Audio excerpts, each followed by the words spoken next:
Friends, स्वागत है आपका आपके अपने YouTube चैनल गौसिया ज्ञान भंडार में। और मैं हूं आपकी दोस्त गौसिया यूबी। एंड एज यू नो कि हम लोग 90 डेज इंग्लिश स्पीकिंग की सीरीज़ में अपना जो है हम लोगों ने लेसन 2 स्टार्ट किया है, जो कि लेसन वाइज मैंने आपको प्लान स्टार्टिंग में बताया था, उसके अकॉर्डिंग हम लोग चल रहे हैं। तो इस सीरीज़ में हम लोगों का लेसन 2 चल रहा है और हम लोग इसमें मॉडल सीख रहे हैं। तो गाइज़, पहले की 2 वीडियो में भी मैंने आपको कुछ मॉडल्स का, यानी कि कुछ मॉडल ऑक्सिलरीज़ का या मॉडल वर्ब्स भी आप कह सकते हैं, इनका यूज़ बताया है। आज हम लोग सीखने जा रहे हैं मे माइट के बारे में, ठीक है। तो आइए जान लेते हैं कि किस तरीके से हम लोग मे माइट को यूज़ करते हैं। तो गाइज़, अगर आप लोग मेरे चैनल पर नए हो और आप लोगों ने मेरे चैनल को अभी तक सब्सक्राइब नहीं किया है तो जल्दी से सब्सक्राइब कर लीजिए। वीडियो अगर पसंद आए तो इसे लाइक ज़रूर कीजिएगा और शेयर करना भी मत भूलिएगा। तो चलिए शुरू करते हैं आज का वीडियो। गाइज़ देखिए, यूज़ जो है मे का यूज़ अगर हम लोग बात करें तो सबसे ज़्यादा जो मे का यूज़ होता है वो परमिशन लेने या परमिशन देने में होता है। यानी कि जब हम लोग किसी से परमिशन मांग रहे होते हैं या फिर किसी से परमिशन ले रहे होते हैं तब हम लोग मे का यूज़ करते हैं। जैसे फॉर एग्जांपल, ये तो हर रोज़ का है हमारे साथ, मे आई कम इन, क्या मैं अंदर आ सकती हूँ, तब हम लोग मे का यूज़ करते हैं, ठीक है। तो मे आई कम इन का मतलब होता है क्या मैं अंदर आ सकती हूँ।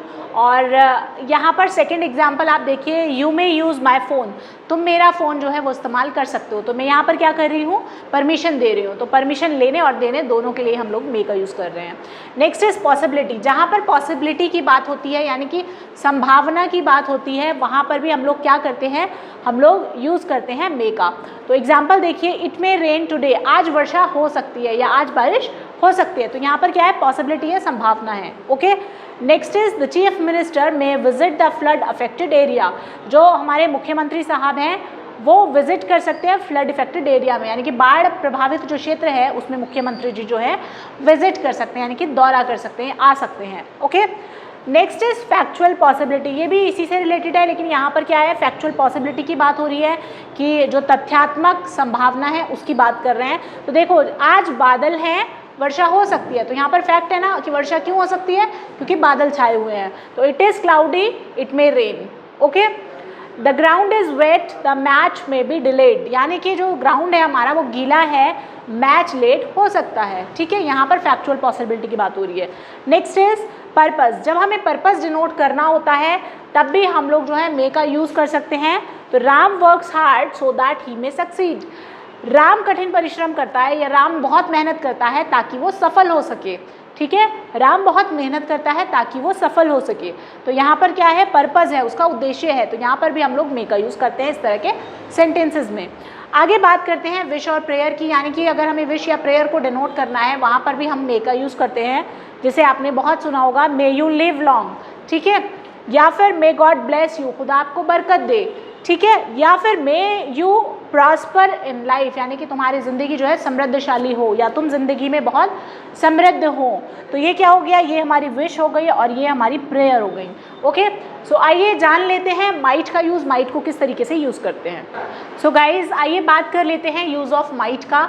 तो माइट किसके लिए डिनोट होता है, टू डिनोट द माइट किसके लिए यूज़ होता है, to denote the purpose in past tense. Past tense में पर्पस को डिनोट करने के लिए हम लोग माइट का यूज़ करते हैं, ओके। तो देखिए एग्जाम्पल देखिए, आई वोर fancy dress so that I might look beautiful. मैंने फैंसी ड्रेस पहनी ताकि मैं खूबसूरत दिख सकूं, ठीक है। तो यहाँ पर क्या हुआ, पास्ट टेंस का पर्पस डिनोट किया, okay. Next is he ran fast so that he might catch the train. वह तेज़ दौड़ा ताकि वह ट्रेन पकड़ सके, वो तेज़ दौड़ा ताकि ट्रेन पकड़ सके। तो यहाँ पर क्या है, पास्ट टेंस में पर्पस को डिनोट किया है, किसने, माइट ने, ओके।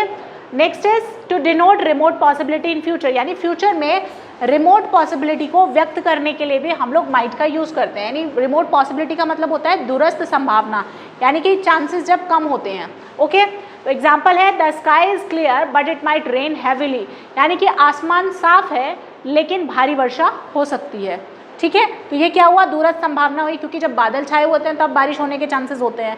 तो यहाँ पर दूरस्थ संभावना क्या है, रिमोट पॉसिबिलिटी क्या है कि बादल नहीं है, यानी कि आसमान साफ है, लेकिन फिर भी क्या कहा है कि वर्षा हो सकती है। आगे देखते हैं नया example, Ravi has not attended party but he might send a gift. Ravi ने पार्टी अटेंड नहीं की है, ठीक है, रवि ने पार्टी अटेंड नहीं की है लेकिन वो गिफ्ट भेज सकता है, ठीक है।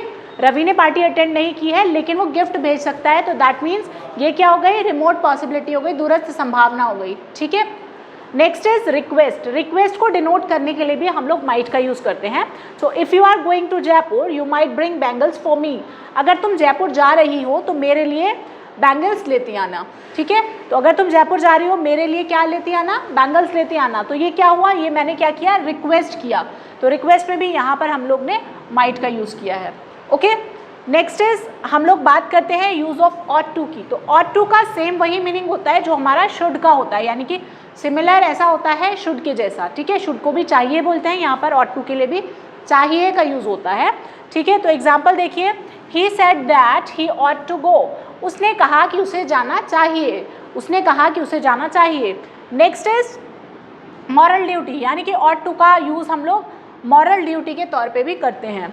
तो या फिर हम लोग सोशल बाइंडिंग या फिर मॉरल ड्यूटी के तौर पे इसका इस्तेमाल करते हैं। कैसे, we ought to respect our elders, हमें अपने बड़ों का सम्मान करना चाहिए, हमें अपने बड़ों का आदर करना चाहिए। We ought to respect our elders. तो ऑट टू को हम लोग चाहिए की तरह यूज़ कर सकते हैं। किन दो सेंस में, एक तो सिंपल और एक हम लोग मॉरल ड्यूटी या सोशल बाइंडिंग के तौर पे। सो आई होप गाइस कि ये मॉडल्स जो हैं आपको समझ आ रहे होंगे, आप लोग ये वीडियोस एंजॉय कर रहे होंगे और आपको जो ऑक्सिलरी वर्ब्स हैं यानी कि मॉडल वर्ब्स हैं उनका यूज़ आपको पता चल रहा होगा। आई होप वीडियो आपको पसंद आया होगा। पसंद आया हो तो इसे लाइक ज़रूर कीजिएगा, शेयर कीजिएगा और चैनल को सब्सक्राइब करना मत भूलिएगा। Thank you so much for watching. खुश रहिए, मुस्कुराते रहिए।